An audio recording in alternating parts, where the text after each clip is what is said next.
रणबीच चौकड़ी भर भर कर चेतक बन गया निराला था। महाराणा प्रताप के घोड़े से पड़ गया हवा का पाला था। गिरता न कभी चेतक तन पर, राणा प्रताप का कोड़ा था। वह दौड़ा रहा अरि मस्तिष्क पर, या आसमान पर घोड़ा था। जो तनिक हवा से बाग हिली, लेकर सवार उड़ जाता था। राणा की पुतली फिरी नहीं, तब तक चेतक मुड़ जाता था। तब तक चेतक मुड़ जाता था। रणबीच चौकड़ी भर भर कर चेतक बन गया निराला था। महाराणा प्रताप के घोड़े से पड़ गया हवा का पाला था। दोस्तों, महाराणा प्रताप जब बुरी स्थिति में थे, उस समय उन्हें हल्दी घाटी का जब युद्ध कर रहे थे, तो उस समय उसका घोड़ा जो था वो घायल हो गया था। और उस घायल स्थिति में भी महाराणा प्रताप को जान बचाया था। महाराणा प्रताप बुरी स्थिति में थे, उस स्थिति में चेतक ने जान बचाया था। ठीक है, बुरी स्थिति में भी जब महाराणा प्रताप अपने घोड़े पर बैठे थे, सवार हुए थे, तो बहुत रफ्तार में लेकर उसे भागा था, उस घायल अवस्था में भी, और 26 फीट लंबा नाला को कूद गया था, जो मुगल सरदार उसे फांग नहीं पाए थे, कूद नहीं पाए थे। जय हिंद दोस्तों, कैसे हैं आप सभी? ठीक ठाक? चलिए, हम लोग आज पढ़ेंगे अकबर के बारे में, और आज दूसरा क्लास है। पहला क्लास जो नहीं किए हैं वो कर लेंगे, ताकि समझ में आपको बहुत अच्छे से आए। ठीक है, तो चलिए स्टार्ट करते हैं। आज हम लोग पढ़ेंगे राजपूत से संबंध, है ना, क्योंकि राजपूत शुरू से विरोध किए हैं मुगल साम्राज्य का। मेवाड़ का शासक है राणा सांगा।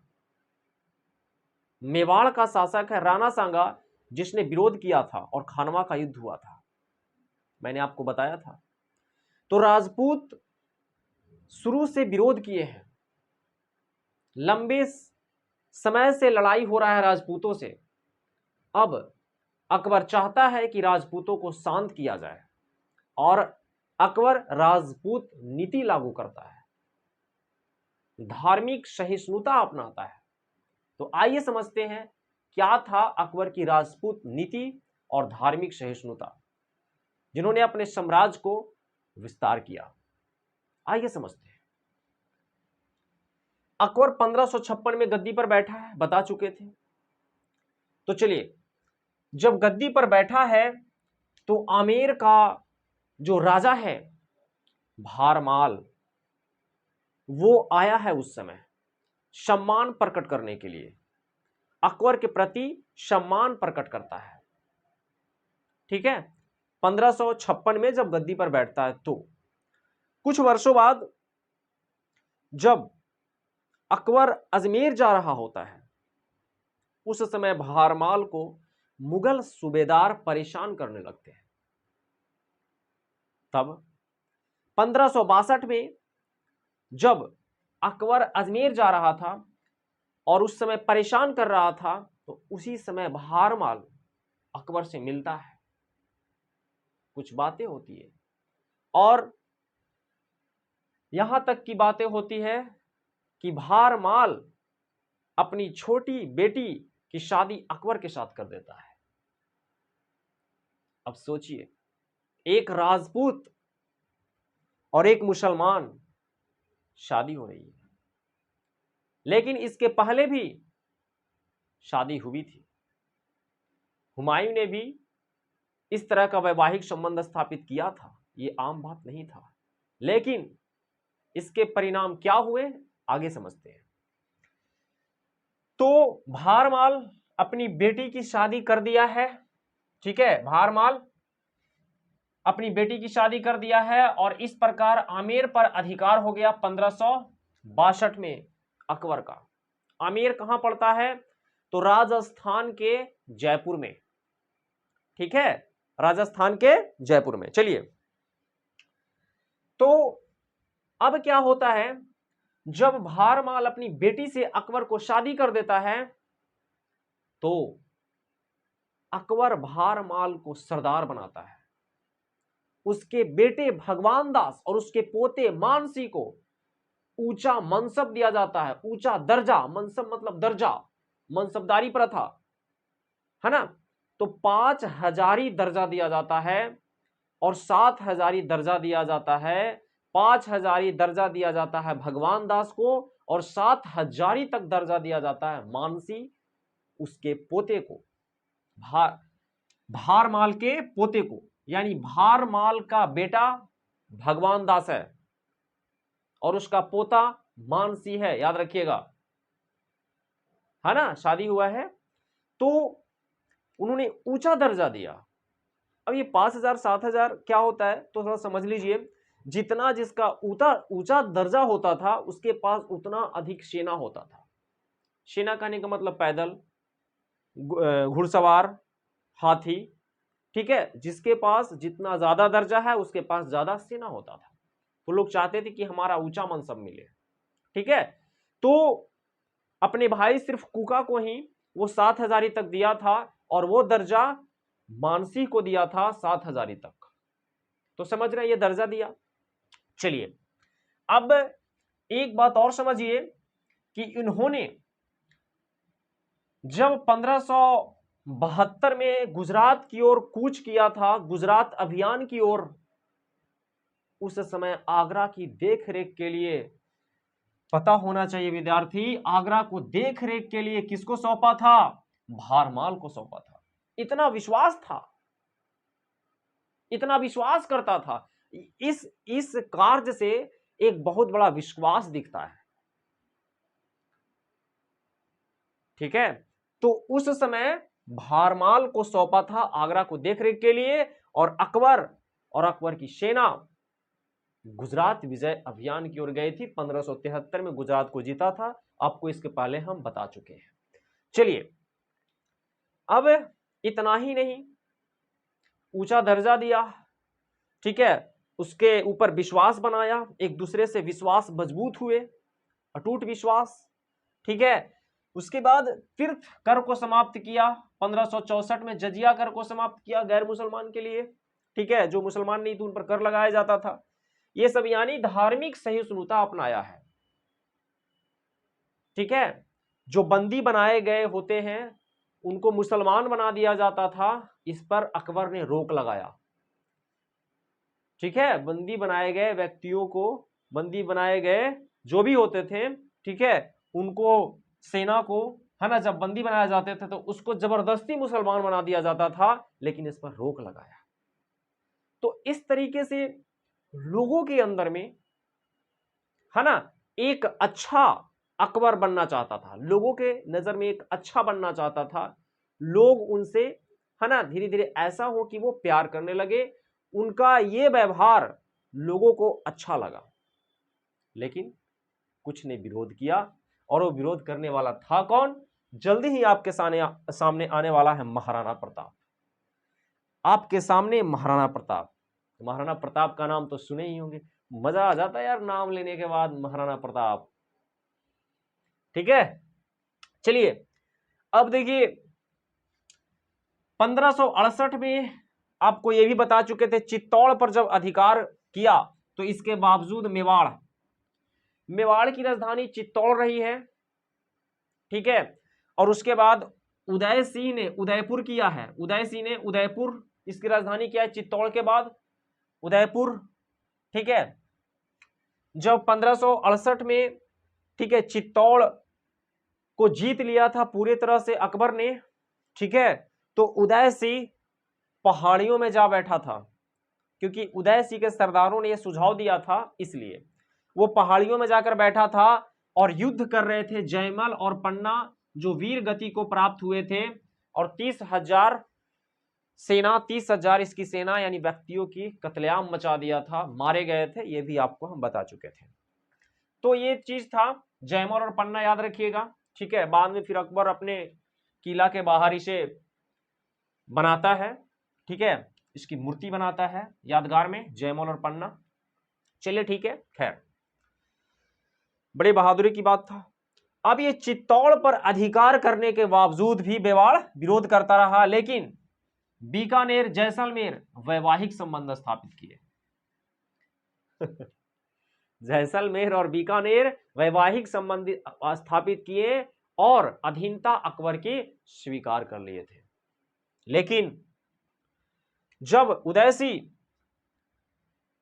1572 में उदयसी की मृत्यु हुई है, उस समय इसका छोटा लड़का को अपनी गद्दी पर बैठाता है, लेकिन लोग नहीं मानते हैं और 1576 में फिर महाराणा प्रताप गद्दी पर बैठते हैं। महाराणा प्रताप गद्दी पर बैठते हैं, मेवाड़ की गद्दी पर, और ठीक है, अपनी राजधानी कुंभलगढ़